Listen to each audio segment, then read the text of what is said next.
चकोरी। पाकिस्तान की मशहूर अदाकारा चकोरी का ताल्लुक़ सिंध के शहर हैदराबाद से था।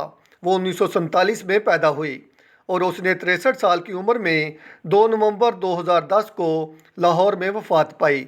चकोरी ने 90 की दहाई तक सिंधी, पंजाबी और उर्दू फिल्मों में काम किया।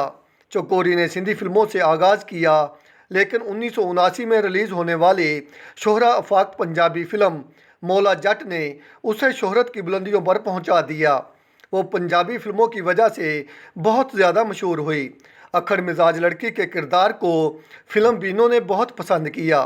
चकोरी ने मारूफ हदायतकार और अदाकार कैफ़ी से शादी की, जिससे उसके 2 बेटे पैदा हुए, हसन कैफ़ी और असद कैफ़ी।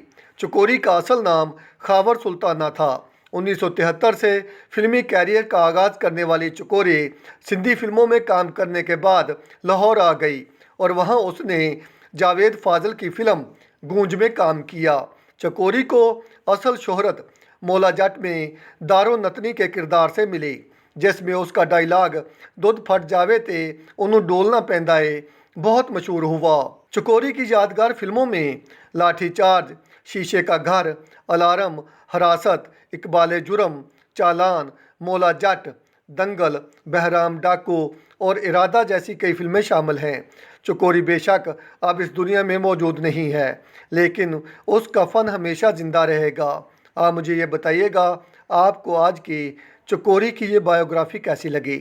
आप मेरे साथ रहें, मेरे चैनल को सब्सक्राइब करें। आपका शुक्रिया।